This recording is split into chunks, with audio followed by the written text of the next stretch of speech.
Here are the end of January here, and my Calgary Roughnecks seem to be at a crossroads here. As I'm about to recap here, you can say it starts off good, but then it doesn't end off so pretty. So anyway, at least I got to report on a familiar face coming back, as it's time for another episode of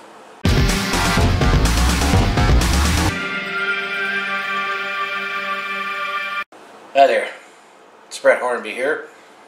Welcome to episode 3 of my Calgary Roughnecks this month.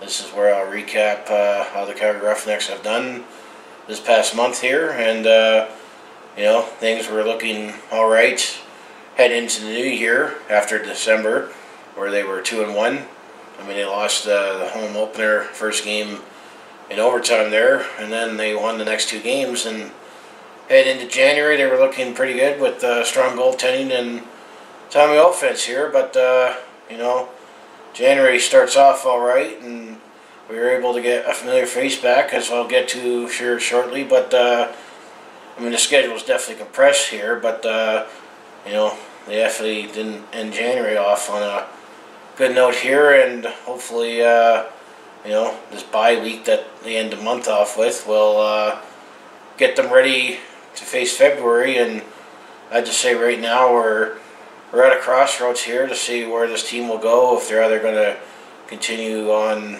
the one direction or if they'll get better and get back to winning ways that we saw at the start of the season in here. So anyway, let's bring up my notes here and start recapping how January 2019 went for my Calgary Roughnecks here. So as I said, they were 2-1 going into the month of January here, and they only had one home game this month, but a couple road games, and it was quite bunched together here with the schedule here. I think a few teams definitely going to have a few stretches here where games are bunched together here. I mean, part of it I think was just how the CBA negotiations happen here. So anyway, let's start off episode 3 here.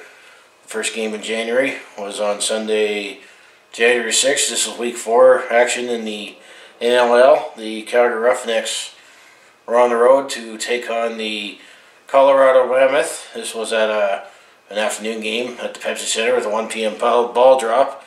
You can sum up this game as that kind of like just how the San Diego Seals game went. Before, if you go back to episode 2 there, that it was definitely another defensive battle here, and you could say one of the top goalies in the league facing off each other, with Christian Del Bianco for the Calgary Roughnecks and Dylan Ward for the Colorado Mammoth here. And we definitely had our timely offense here as we took this game 11-8 here in Colorado. Reese Dutch once again continuing his scoring ways with 4 goals and 2 assists for the Roughnecks. Then they are also led the way with 2 goals and assist here. And Christian Del Bianco had 41 saves in the win. I mean, it was a close game in the first half here, because it was 5-5 at the halftime here, and then Calgary pulled away in Colorado in the second half here, and at this time the Colorado Mammoth was still looking for their first win of the 2019 regular season here. So January started off good with a win here, so that leads up to a stretch here where they'll actually play 3 games in 8 days here in the schedule here.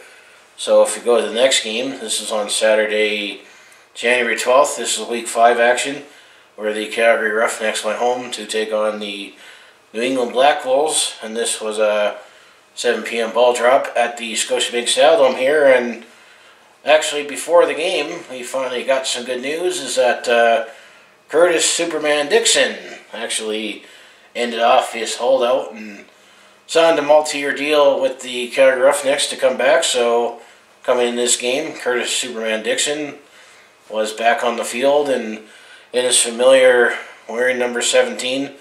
In case if you're also wondering, there's been no news to report on Wesley Berg, who number 14, he's still holding out, and there's been no word, or you don't really hear any word or rumors about anything with the NLL compared to, let's say, the other big 4 leagues. And even when it comes to the CFL, I mean, you hear some quiet rumors here, but nothing in the NLL for Wesley Bird, but at least Curtis Dickson is finally back here, and all I can say, that was probably the only good news I can give to you about this game here, is we were definitely outplayed in our own house, in the rough house here, as the Calgary Roughnecks couldn't contain the Black Wolves' aggressive play here. Ultimately, the Calgary Roughnecks lost this game 16-10 to the New England Black Wolves. I mean, how I can sum it up here is that the Roughnecks, they never led once at all this game here. They were already down 6-2 at the end of the first quarter. So we were definitely already in a hole here, and it was 9-4 at halftime for the Black Wolves, and the closest that the Calgary Roughnecks came in this game was early in the fourth quarter. Maybe we could have made a rally here, and we were down 13-9 early in the fourth quarter here, but forget it. We definitely just couldn't get any closer to the Black Wolves other than by being down by 4 at most there. So it definitely wasn't the night for the Roughnecks here. I mean, a few players still stood up for the Roughnecks offensively. Dane Doby had a pretty strong game, as he's been strong most of the season here. He had 4 goals, 3 assists here, and Reese Dutch and, as I mentioned, Curtis Dickson each had 3 assists here. But if you go to the Black Wolves side of the ball here, Stephen LeBlanc, he definitely had a great game with 2 goals, 7 assists here, and Callum Crawford, he had 2 goals and 6 assists to lead the way for the New England Black Wolves. And Doug Jamieson, the goalie, he was definitely strong at points for the Black Wolves to keep ahead by at least 4 goals with 44 saves. And Christian Del Bianco, this was definitely the first game he looked human here, and he only had 28 saves and ultimately was chased out for Tyler Richards in the last 10 minutes of the game, and Tyler Richards had 6 saves and mop-up duty for the Roughnecks, but definitely wasn't the game for the Roughnecks. But another thing we can highlight here, Calgary Roughnecks Greg Harnett and New England Black Wolves Colton Watkinson had a lacrosse fight, so you definitely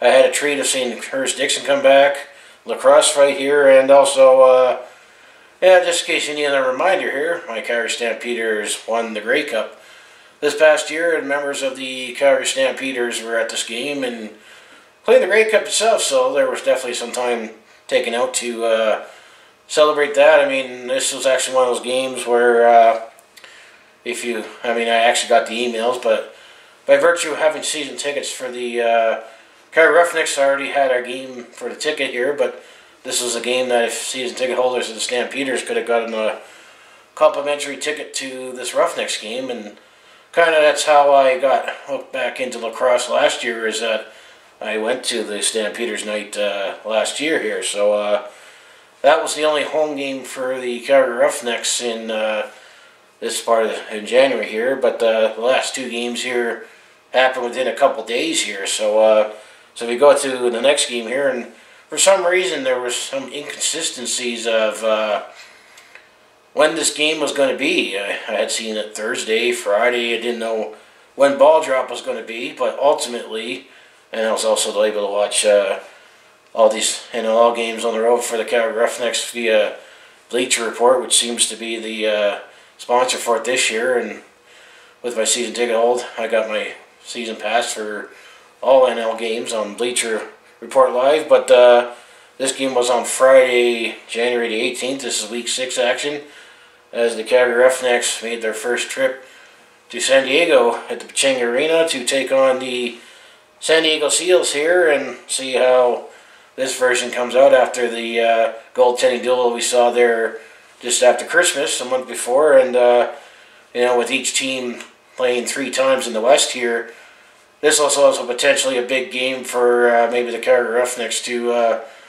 claim the season series already, or potentially set up a rubber match later this season where actually the Seals come back here. But as I can say, this was definitely another goalie rematch with Christian Del Bianco for the Calgary Roughnecks and former Roughneck Frankie Scigliano who was exposed on the expansion draft, and the Seals took him here, and like I said, things did actually start off good for the Calgary Roughnecks as they took a 2-0 lead, but then San Diego came back and scored 4 straight on their own, and then the Calgary Roughnecks did actually tie this game up at 4 here, and then from there San Diego slowly was taken over here as they had an 8-5 lead at the half there, and then the third quarter definitely put it away for the San Diego Seals here as they were definitely looking strong in their first season here.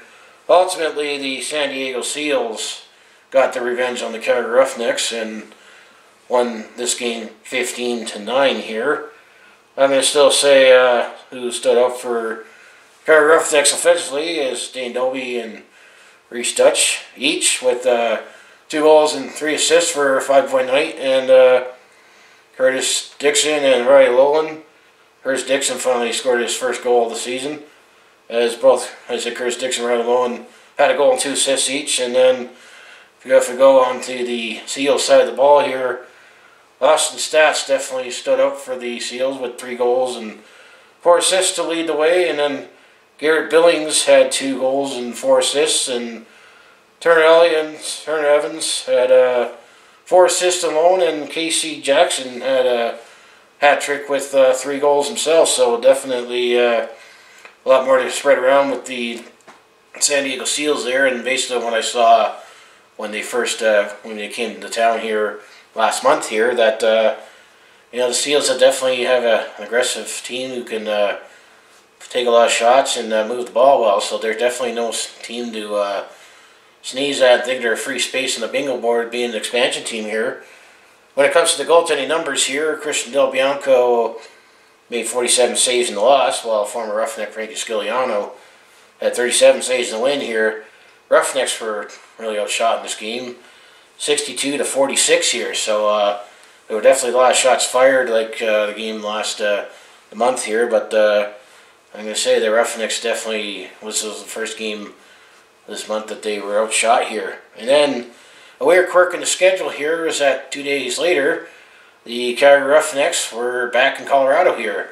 This is continuing on actually week 6 here, as on Sunday, January 20th, the Calgary Roughnecks were taking on the Colorado Mammoth again. This was another 1 p.m. ball drop at the Pepsi Center here, and Colorado was still seeking their first win of the regular season here, and we can set up another goaltending duel with Christian Del Bianco and Dylan Ward here. And both goalies are coming off rough games their last game here, and I'm going to say it definitely still lived up to that for both sides here.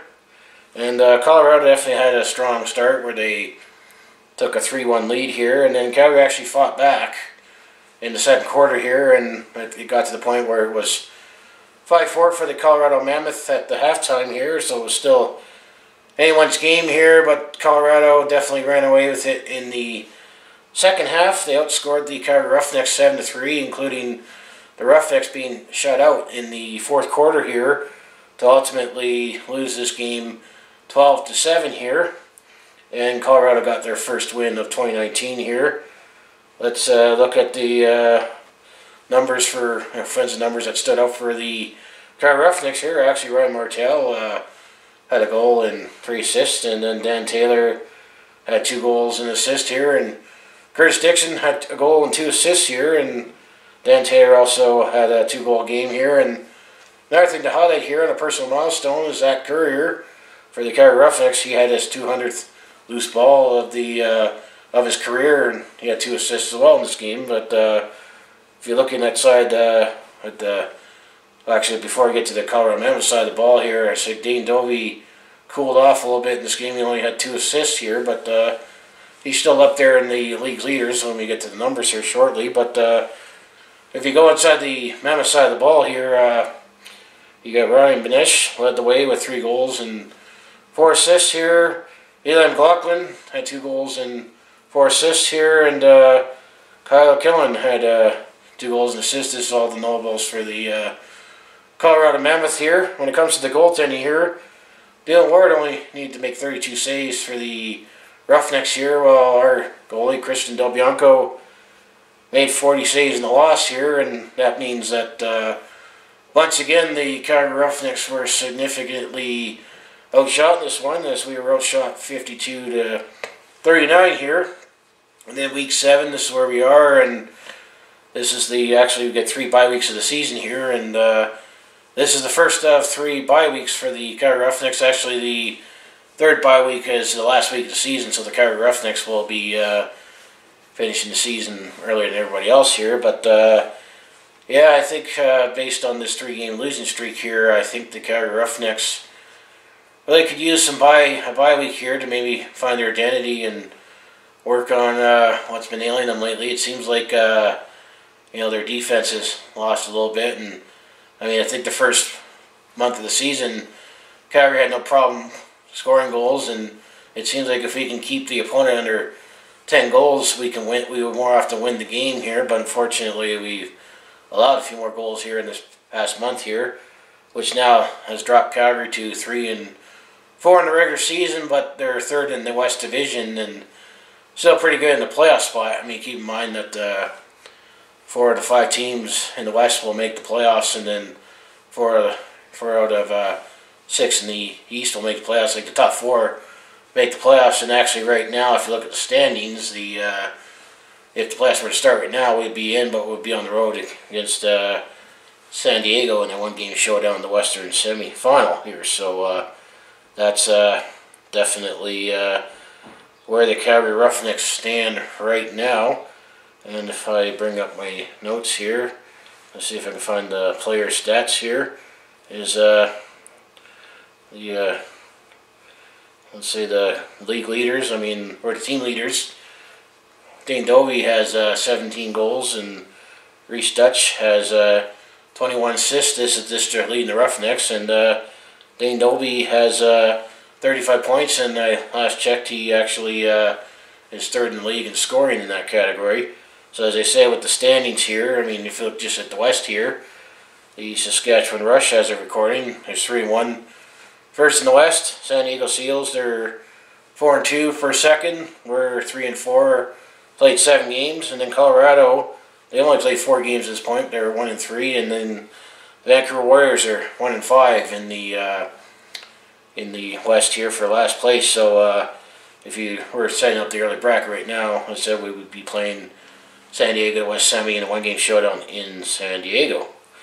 So if we look ahead here to February, what February has in store for the Calgary Roughnecks here. First game of the month will be Saturday, February the 2nd. This will be week 8 action here. The Calgary Roughnecks will be home and hosting the Vancouver Warriors here. This will be to decide the season series, because the Roughnecks lost game 1 at home in overtime, and then we got revenge the next week and win in their house here. So this will definitely decide the season series, and could be big already on deciding potential playoff position here at the 7 p.m. ball drop.